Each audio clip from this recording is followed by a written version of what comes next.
5월 14일 K-메인 뉴스 브리핑입니다. 이태원 클럽발 지역사회 감염이 잇따르고 있죠. 젊은 층을 중심으로 무증상 감염자가 많아서 비상이 걸렸습니다. 이태원 클럽과 식당을 방문했다가 코로나19 확진 판정을 받은 전북 20번째 확진자, 공중보건의사도 무증상 감염자였는데요. 근무지인 김제로 돌아와서 보건소에서 환자를 진료할 만큼 별다른 증상이 없었습니다.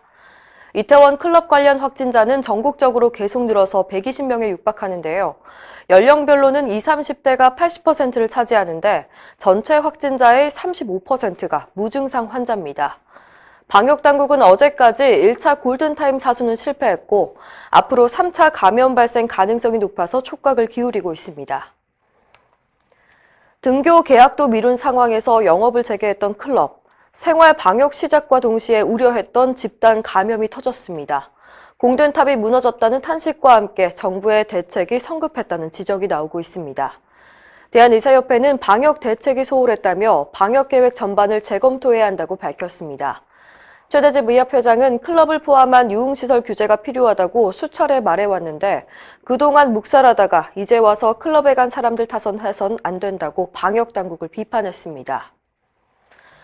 코로나19로 자금난에 빠진 병의원들이 당장 오는 7월부터 빚진 급여비를 갚아나가야 할 상황에 처했습니다. 코로나 사태로 의료기관의 피해가 커지자 지난 3월 정부가 전국 의료기관을 대상으로 요양급여비 선지급 제도를 시행했었는데요. 7월 현재까지 전국 5천여 개 병의원이 1조 7천억 규모의 급여비를 빌려다가 당장 필요한 인건비를 지급하는 등 급한 불을 껐습니다. 문제는 상환 시점입니다. 오는 7월부터 6개월간 급여비를 갚아야 하는데요.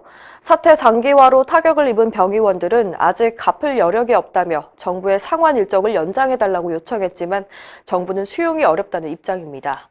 노성균 대구시 북구의사회장은 대구시청에서 삭발을 당행하기도 했습니다.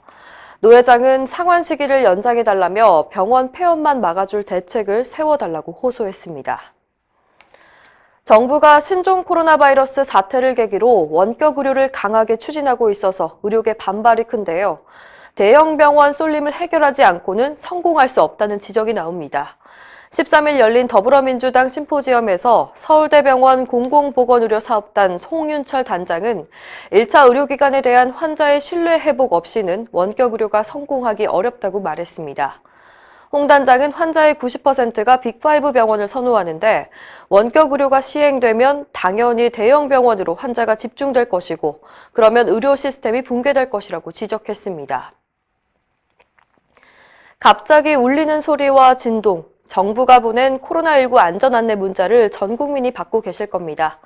같은 내용의 문자가 중복으로 오고 이제는 일상이 돼버려서 확인을 소홀히 하는 경우가 많을 텐데요. 의료계는 매일 오는 문자에 둔감할 수는 있지만 국민들이 관심을 놓아선 안 된다고 당부했습니다. 박종혁 의협 대변인은 사람들이 많이 지치고 방심할 수가 있지만 현 시점에서 계속해서 확진자가 나오는 것을 명심하고 긴장감을 늦추지 말자고 전했습니다. 이상으로 뉴스 브리핑을 마칩니다. 자세한 사항은 의협신문을 참고하시길 바랍니다.